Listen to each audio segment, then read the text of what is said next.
Hello, my name is Nikki Emilike, CEO of Nisdin College. Welcome to Centerpoint Africa with Nikki. This program is centered on education, international politics, community development, business, and many more. We have exciting guests here, but I'll let our first guest introduce himself. Chief, please introduce yourself. Thank you very much, Nikki. My name is Chief Barrister Alex Coker Ezemakam Akajugo. Akajugo. That's my title, thank you. Well, tell us about your career, Chief. I am a barrister and a lawyer, and I'm also pretty much my entire career has always been surrounded around property, real estate. I'm a licensed realtor in the United States of America, in Georgia. Wow. And I also work here as a lawyer, and I practice also in Nigeria. So that's in a nutshell what I do. I do also consultancy work, but of all these, one that I enjoy most is actually my activities with my community. That's what I enjoy most. Okay, tell us about your leadership, and I know you're a chairman of a big, massive organization. So tell us about those. Oh, thank you very much, Nikki. By the spiritual grace of God, I am the leader first or president of Orcadia UK. This is my community association, and also the leader of Council of Igbo Communities in the United Kingdom and Northern Ireland. And CIC for short is the umbrella organization that looks after all the organizations in the UK, town unions, community associations, social clubs. All these organizations are in the UK. Whatever there are issues that they have, CIC is where they come to. CIC is also heavily involved in a resolution of dispute, or rather dispute resolutions. In fact, as a matter of fact, as you're very much aware, yes, we launched our constitution that guides or should guide every organization here on the best practices, so that to avoid or to minimize, not complete to avoid, but to minimize all the conflicts that happens within organizations. So that's what CIC predominantly does. But I'm also, by virtue of being the leader of CIC in the UK, I'm also the deputy leader of European Igbo Council, EIC. Under that auspices, I attend meetings in all over Europe. Last one we had was in Holland, in The Hague. In there, we had all the leaders of Igbo worldwide. We had eminent individuals from the USA, from entire Europe. They attended, and a lot of things that are to the benefit of our Igbo communities are discussed, and more importantly, the people in the diaspora as well. So when you say Igbo community, tell us what Igbo community stands for, because a lot of our viewers would want to know, when you say Igbo community, what does that mean? Okay, now, the Igbo are predominantly from the southeast region of Nigeria. Yes. And I'm from there. And we are the most traveled people in the entire country. Yes, we are. Every country you go in this planet Earth, as an adage they say, if you go there, there's always an Igbo man. An Igbo man. And woman. Yes, absolutely. You're right. And if you go there, you find no Igbo man or no Igbo woman. Yes. And you're in there for business, carry your bag, carry your money, turn around, get into the airport, and leave. Because wherever Igbo people go, we develop. We don't have, wherever we go, we call home. And so that is part of our culture.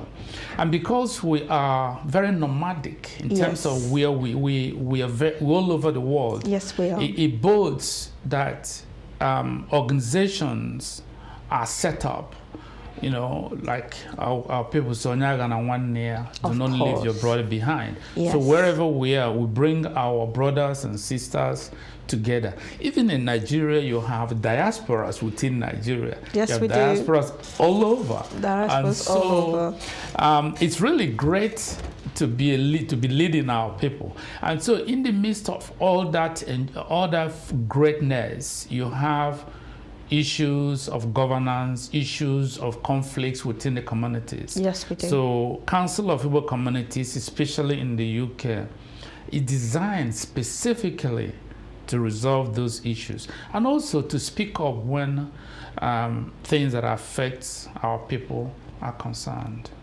Right. Well, thank you very much. Thank you. I know you are the leader of CIC, and tell everyone how do we then, anyone that is interested to join CIC, what's the process in regards to joining? Oh, thank you very much. Thank you very much for that beautiful question, Nikki. Council of Igbo Communities in the UK have several tiers of membership. Of course. Now, primarily, the very first tier is all organizations in the UK should by right be members of CIC. So such organizations are town unions, of course, community associations, local government unions, social clubs, and all other organizations. Wherever you have more than one Igbo person congregating together as an organization in the UK and have a name, they should be part of this organization. Because this is the first tier. The second tier of membership is when we have people that can have special value that can add to the promotion. Someone like you, for instance, you're one of our patrons, so you have a unique value you brought to CIC, and so such membership are open, but it's highly controlled. We're very strict in terms of who comes in, because when they come in, we put them at a very high level to be able to contribute to the to development of peace, unity, and love and proper cohesion within our communities. And so the final tier is people that are here from anywhere outside the UK that would like to be part of us, and they feel what we're doing, they love it. It's part of what they like. We'd be more than happy to have them, but obviously we will have to vet them to make sure that they are who they say that they are, and they will contribute what they say they can contribute. We do know screening is really important. So what is the next level for CIC in the next 5 years? What are your projections in regards to where CIC will be, and in regards to implementing different strategies? Thank you very much. CIC, we have a strategic plan, a very clearly defined strategic plan for CIC. And this has been on work for a very long time. We've been working on this for quite a while. But the very first plan we have on the table, when I joined CIC, for many years now, quite a few years, and I became a leader now for about 2 years, one of the things I observed is conflicts within our communities. Of course. Now, these conflicts and proliferation of new organizations. So when people have election, for instance, and one person expects to win, and if they don't win, they go away and set up another union, or call it Union ABC. So this has been ongoing for a very long time, and it kind of splinters our people. So we're not working together in cohesion. Yeah. And because of this, our development is limited. For instance, when I joined CIC, one of our first agenda was to look at how we can put money together to buy Igbo House in London, a building that can be dedicated for our people to use. Yeah. Now, I realized that a lot of organizations, there's many organizations, but they don't have enough resources on their own to actually buy this building. Can I say something in regards to this? Sure. Do you think the reason being is because we're not implementing much strategy? We're in a foreign country and we're not able to, create enough strategical plan to embed in regards to doing this. Do you think that's what the problem is? That's part of the problem. That's part of the problem. There are several reasons, but that's a very strong part of the reason. Lack of clear strategy. Absolutely. Lack of clear strategy. Yeah, absolutely. But more importantly, the numbers game is where we play here. Of course. I mean, if we have 200 organizations in the UK, yes, every single one of these organizations have a bank account. Yes. They have some money. They levy their members. Each one of the organizations' membership may be 30 or 40 or 50. Yes. And they levy their members £5 a month or £10 a month. Yeah. Now, you work that out, and from that money, they look after their members. Who dies, they look after the bereaved members. Those that have children, they pay them. They pay some benefits to members from the money they contribute. So at the end of the day, there's not enough money for them to even strategically plan to own a home, a building, or do anything substantial. So my major objective, and this is really what I hope to work on and what I'm working on at the moment, is that in the next 5 years, within the next 5 years, we start merging some of these organizations together into super organizations, because when they merge together, the resources are pulled together. Raising money to do anything will be a whole lot easier because it's a numbers game. If, for instance, in London, like in my local government, in our local government, there are about 21 to 28 towns, major towns, or 30 major towns. Every single one of these towns have their own town union here. There's nothing stopping us from having one super... We need to really repeat that because everyone needs to know that the situation right now. So you're saying you have 28 local... There's one local government. Nigeria has 728 local governments in entire Nigeria. In my own state, Anambra State, and in my local government, you have Ihiala local government. There's more than 28 towns in Ihiala local government, and each one of those towns, every single one of those towns have a union in the UK. Very important. Very, very important. This is where the numbers matters. Yes.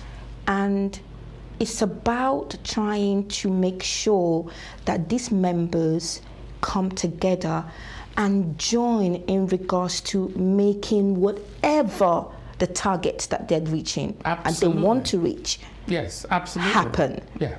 Right. So I think, do you think that education has something to do with it as well? You couldn't ask me a better point. Education is paramount, But more importantly, like this is when Nisdin College comes in terms of what you do. You bring these people in and how they to interact with each other. Yes, because sometimes we just do not know that we have the power.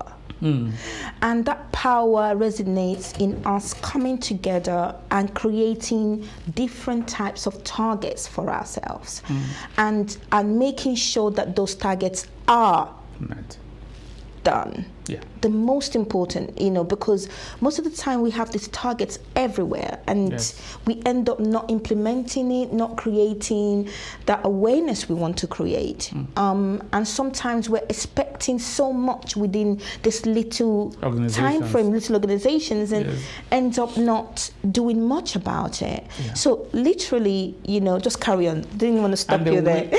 We then underachieve. Just take on from where we then underachieve because our potential is not being met. Yes, absolutely. Because our plan needs to be a better projection in regards to targets, yearly targets, and then we can then divide those targets into monthly targets.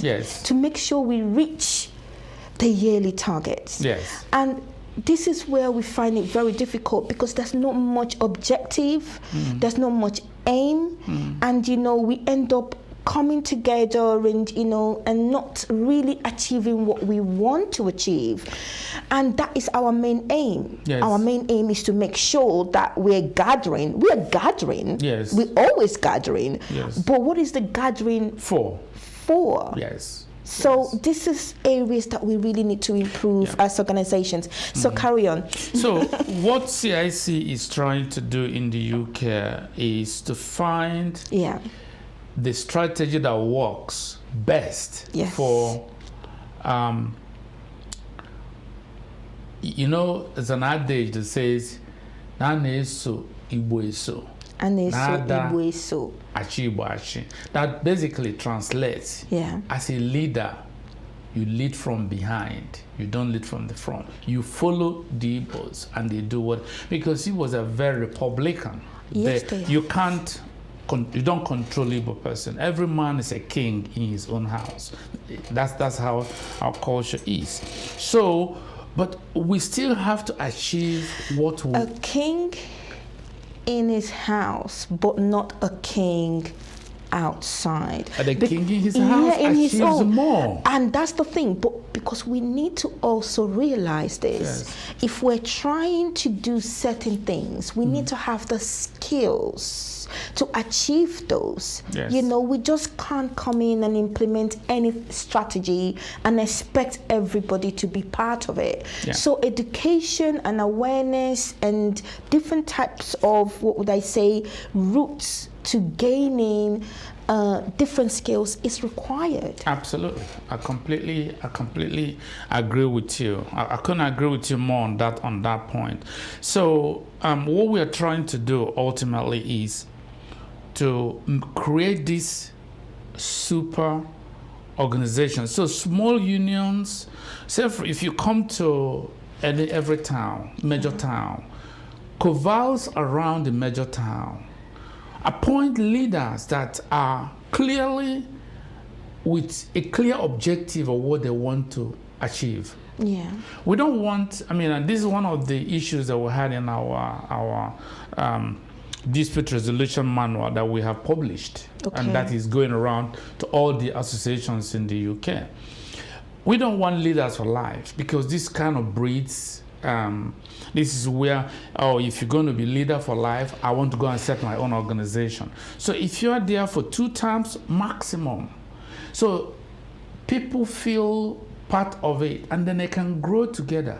And when you grow together, because they know, I'm only going to be there for 4 years, and after 4 years, somebody else is going to come, then they can plan.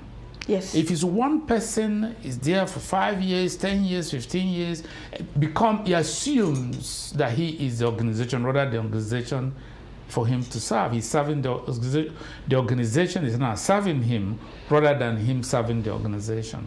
So these are part of what we are trying to do, our strategic plan in the next 5 years. Also, we're looking at financing projects in Igbo land, Southeast predominantly. 2-3 years ago, we had an investment summit here, which kindly you were kindly part of, and we were very proud to have you as part of our patron and sponsor of that. In that program, we had guests from all over the world. We had guests from Holland, companies, different companies from Holland, from UK, from Spain, from France, entire Europe, all converged in London for this summit. Yeah. And they all came because they believe they have products and services and companies that they would like to cite in the Southeast. And we all know that Southeast is one of the most educated part of Nigeria. So they are happy to participate. So we're taking that on. What we're doing now is we are taking it to the next level. Beyond just talking, we're getting MOU was signed on that day, on that day, which you were party to it. I witnessed that. Excellent. Yes. And so we're moving forward. All companies are springing up, and we're acting as a conduit through which Western companies that have resources and they're looking for virgin markets and they're looking for fertile land that can come to the Southeast, and they can invest their money and bring the equipment, and we can produce. I mean, the target ultimately is that we in the West Africa, and in particular Nigeria, and in the Southeast region in Nigeria, should have factories large enough to produce machines, we're using the highest technologies to produce things, to bring them over here.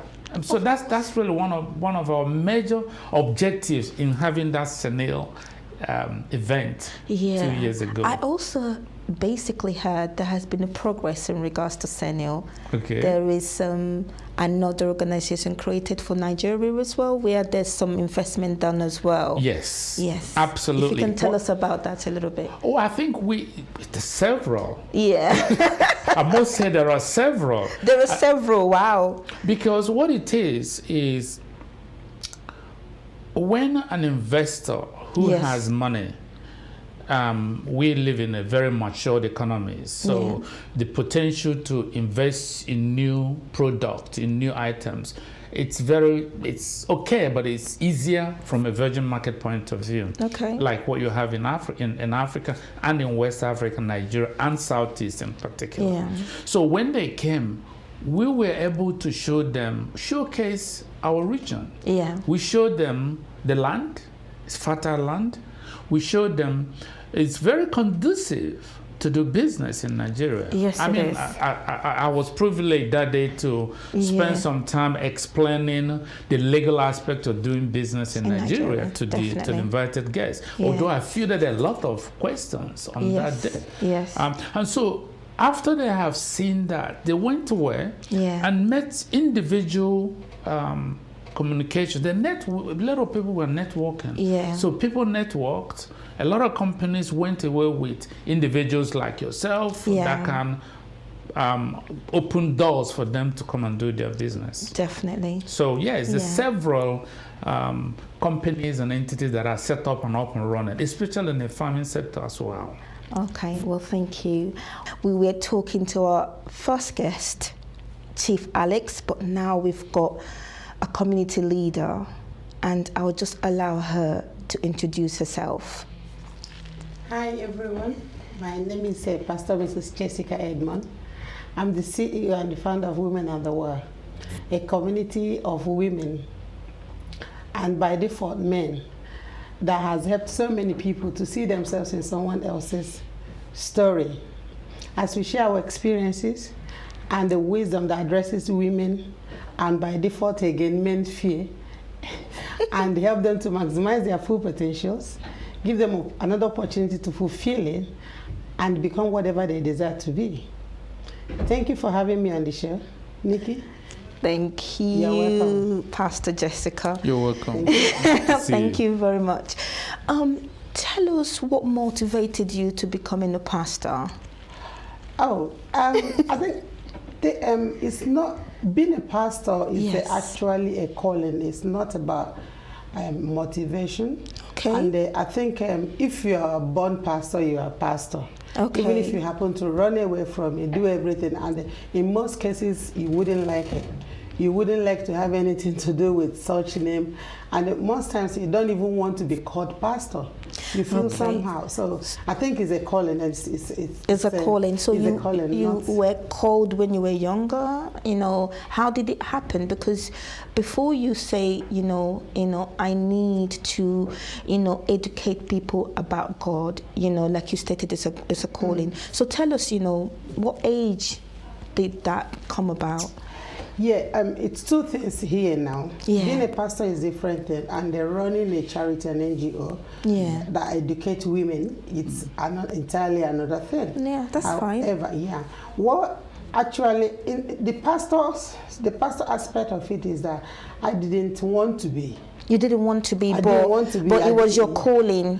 Yeah, what happened was when I was in university, I had a business Okay. called Divine Clothing, and I happened to employ some people doing it while I was in school.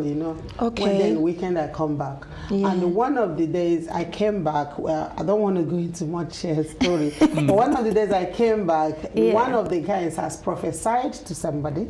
Okay. And the person eventually got pregnant after 2 months. After 2 months, then Okay. happened to bring so many other people, and by the time I come back, sometimes later, the place has turned to church every Wednesday, every Friday. Wow. And I feel this like burden to be of help. And the one thing about that is that the guy that was working with me, the tailor, wasn't educated, and I'm the only one that can read the Bible. Oh, Teach really? Bible, and he was just prophesying. Okay. And in less than 5 to 6 months, Yeah. the shop in Adenrogunsa in Nigeria eventually turned to church, Yeah. which eventually became a redeemed church. And then I had to go to Bible school. Okay. I first of all went to Winners, Wolfby, back Okay, home, just yeah. to get equipped, and from there on and on and on. And eventually I was ordained and become pastor. So it wasn't just my making. That's how I become a pastor.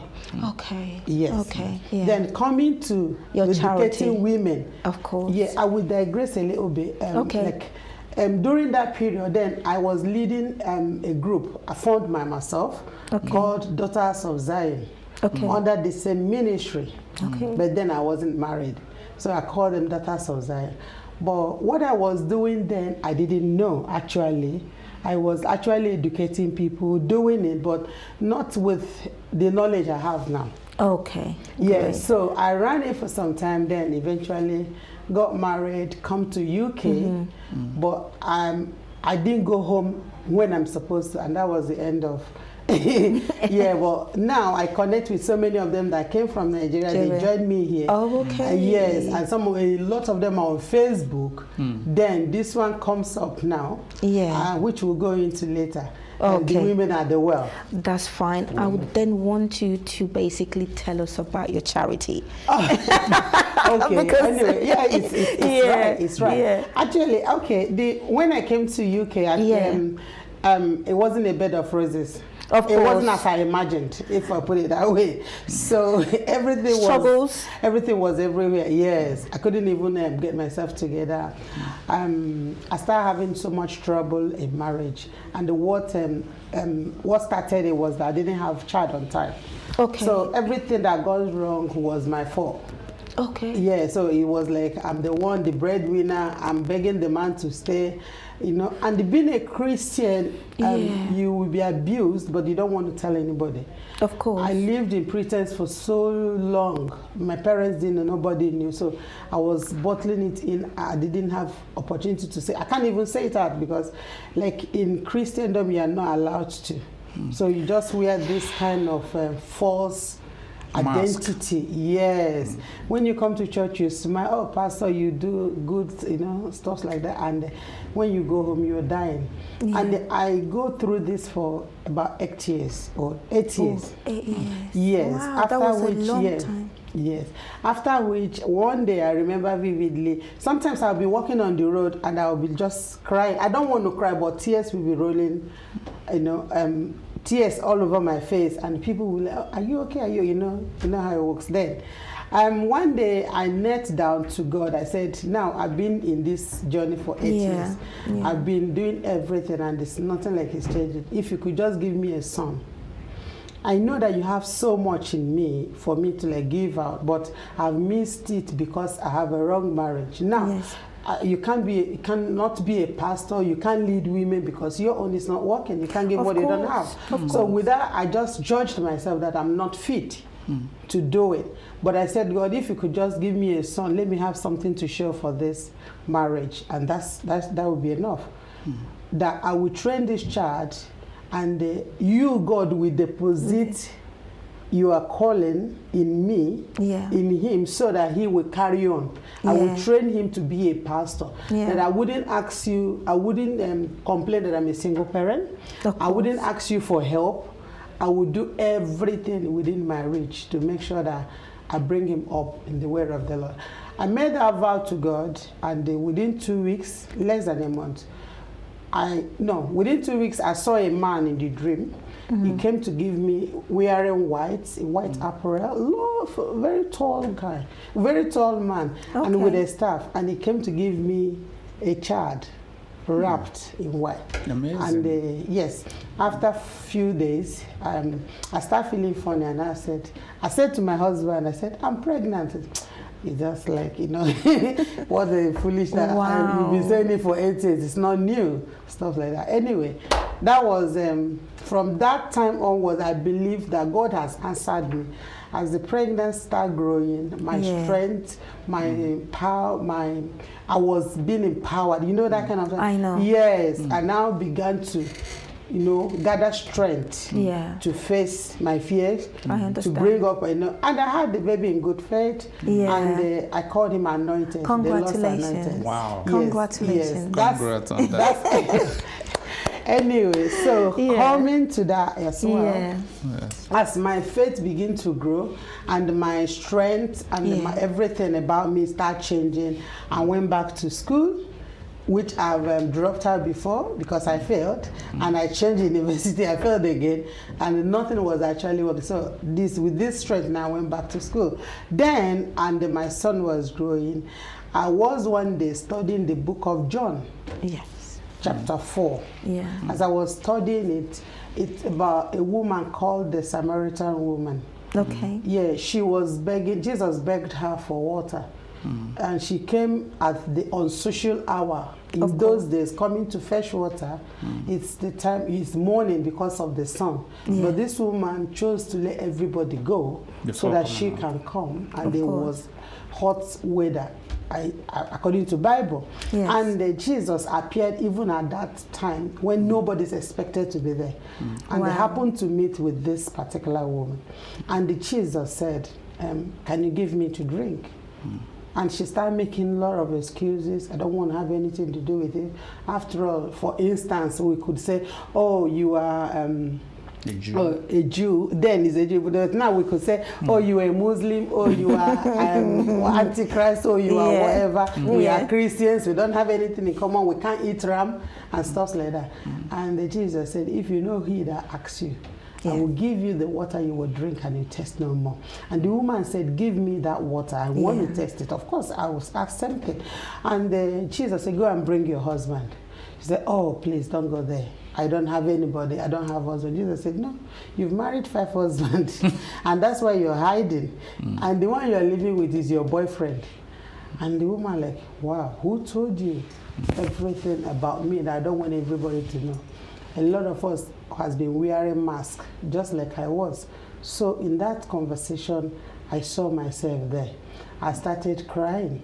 But the Bible also went further to say that the lady dropped her water pot and they ran back to the city. Yeah. And if I could, by reason of meditation, I could see the water pot to be unforgiveness, burden, shame, reproach, abuse, things that have weighed her down. Yeah. She dropped them, broke that chain, and they went back to see the abusers face to face. Wow. And the Bible said everybody in the city followed her. Everybody, then including the men that rejected her, the men that divorced her, the people that abused her, the people that have downtrodden her, and just name it, on and on it goes. Yeah. Everybody. Yeah. The Bible does not lie. Yeah. And they came to Jesus. They came to Jesus. Then I began to think, why didn't Jesus say, because like me now, if somebody come to me now and said, I'm having trouble staying married, Yeah. and or I'm living with somebody that is not married to me, I want the person to marry me, Yeah. and he doesn't want to, and the power is in my hand. What do I do? Okay, which man do you want? And he will point, she will point, and I will say, okay, I decree you married, and you're not gonna be separated again. Because Jesus has all the power, according to the Bible. He's God himself. Exactly.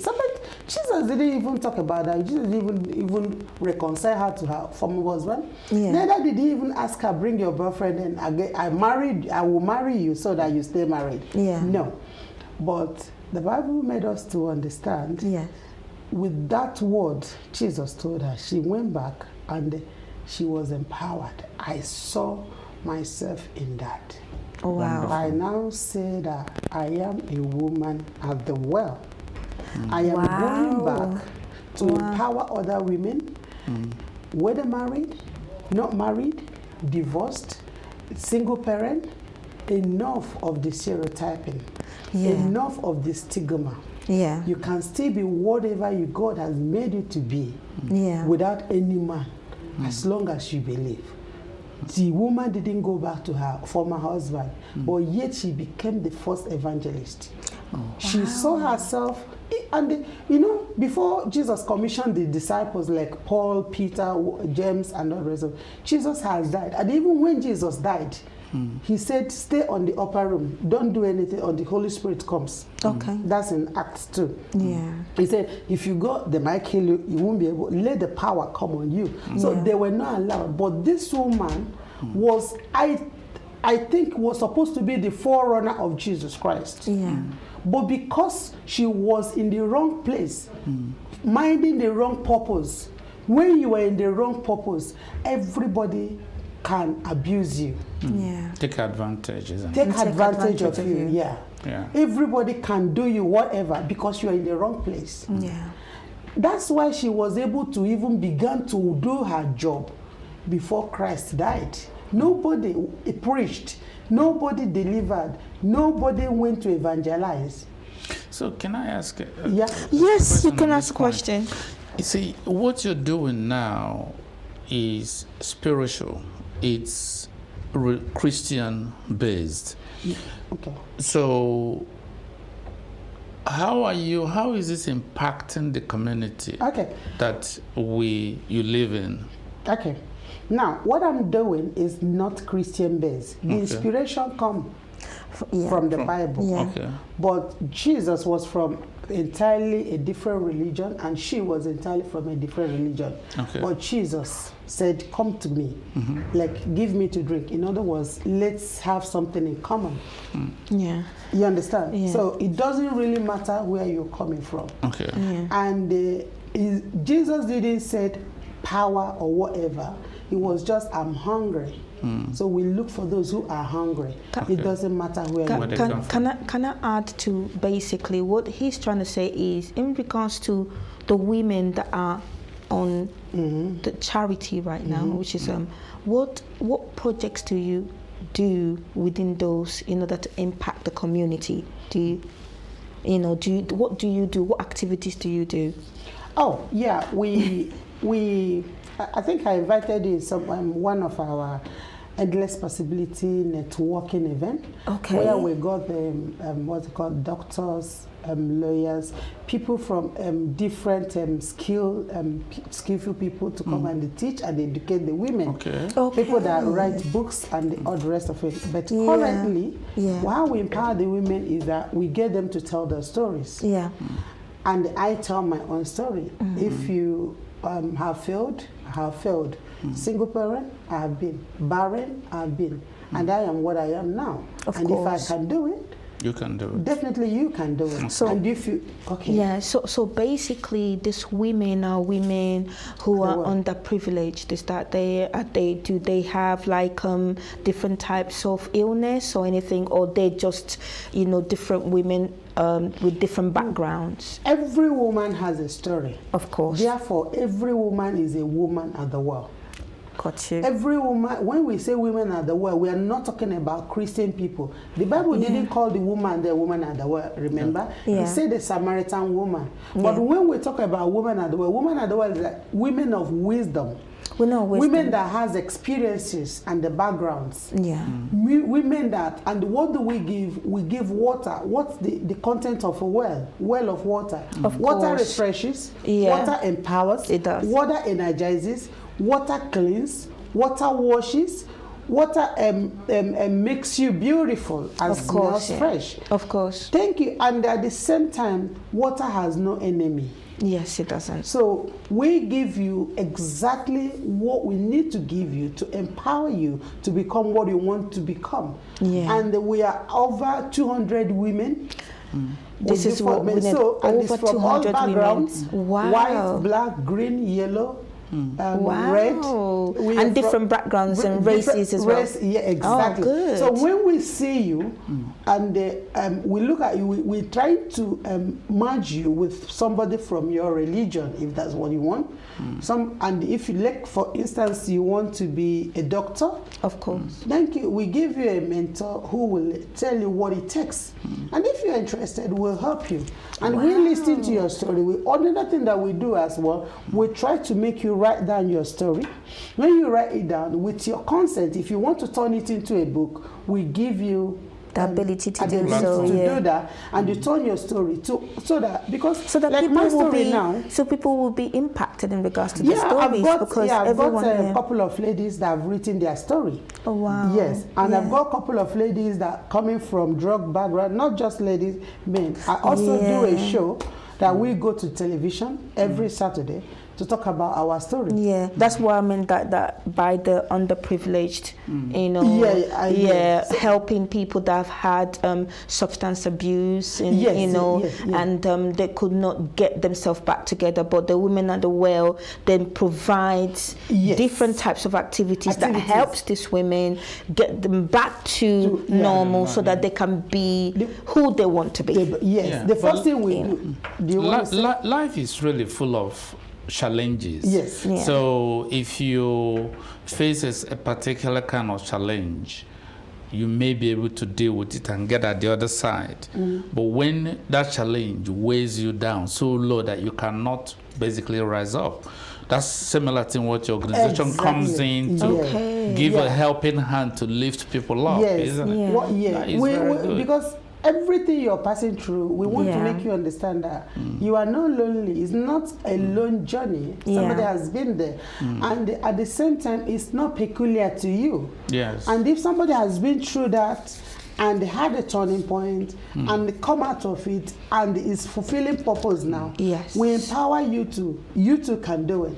And Yeah. so many people, when they hear your story, they are empowered. They're empowered. Yes. And- And if you look at like what's it called? Quran Yeah. today, the Bible, Yeah. some other book, especially biographies. What is this talking Can about? I say something as well? I'm so happy that you're being inclusive.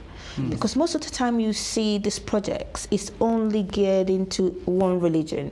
But right now you're actually including every religion, which is great. So I think that's one of the positivity you've got within Women's World. I don't Carry know. on. Yes, yes. That's Yeah, all it's those very things good. It's all about telling you the heroes of faith, of Yes. your faith, Yes. what they've been through, how they were able to stand, Yeah. how they overcome, and what the victory was. Yeah. And they're also telling you, in case you face something like this, be strong, it will come to pass. Because somebody has faced it, therefore, you are facing it now, it's not unique to you.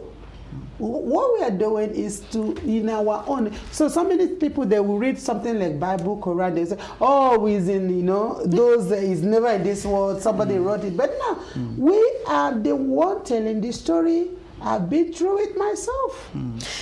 Okay, before we finish, because we still got a couple of minutes to carry on anyway, can you please, promote your business and tell the audience, how would they join the Women of Well? Yeah, how you join Women of the Well is, we on Facebook as, our group page is Women at the Well. We have a page as well on Facebook, Men and Women at the Well. You can also call me on 078-6144-9012 and speak to me directly. You can get on WhatsApp group, that's our WhatsApp group number. You can WhatsApp me, we will talk about it, we will chat about it. You can go to our website, www.thewomanatthewell.org.uk. Those are the places you can get us. I forget. Our Instagram is WATW Global. You will get us as well. In any of these media spaces, once you get in touch, we will give you a call. You can as well go through Nikki, and she will bring you to us. Definitely, I will do. Because we are open to everyone. Okay. Thank you very, very much. Let's go back to Chief Alex. I would also want you to tell the audience in regards to any organizations that want to join CIC or the deputy leadership you're in charge of. Sure. Okay. If anybody or organizations would like to join Council of Igbo Communities in the UK, CIC, they can contact me personally. My number is 0777 122 3370. Or they can reach us through our secretariat. They can also contact our secretary, Efuru Oboa, possibly on the same number. But the other point I wanted to mention as well. Yes, please, if you can add. As what I do for my living. Yes. I'm a property, a commercial lawyer. I specialize in real estate transactions here in the UK and in the US. And in the US, I'm in Atlanta. Okay. So if people would like to have a bespoke property services, they want to buy here in the UK or anywhere in Europe or in the USA, I can also be of help to them. And you can also contact me on the same number, and I just give you the number one more time. It's 0777 122 3370, or by email acetrinitaS@protonmail.com.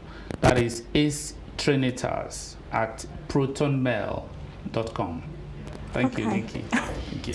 Well, thank you so much. Thank you, Jessica. I've just heard about all the stories you've just told us, and then it's been so inspiring, and I'm happy that you've gone from having difficulties and you've actually stepped up and become who you are right now, being a pastor and leading and being part of leadership, and that is very, very fantastic. And thank you so much for coming. That's all right. Pastor Jessica Edmond. It's been a pleasure to have you. Yeah. Can I also say thank you, Chief Alex, for telling us about CIC and also all the other areas you do cover. And I know that you're a great leader, and as we follow you and continue to follow you as you progress as an able leader. Thank you so much for coming to this program. Thank you very much. Thank you very much, Nikki. Thank you so much. So this is Centerpoint Africa with Nikki. As we progress, this program is centered on education, international politics, domestic politics, community development, and many more. I would like to say there are other things that we're actually focusing on as well. We have a gentleman who, Tarila Thompson, who is a great director, and there's a film coming out, and then the film is really fantastic. But I'll talk about this next time. But Centerpoint Africa, my name is Nikki Emelike, CEO of Nisdin College. Thank you so much for tuning in. Please carry on tuning in every Thursday, 3 to 4 p.m. as we continue this progress. Thank you very much, Nikki.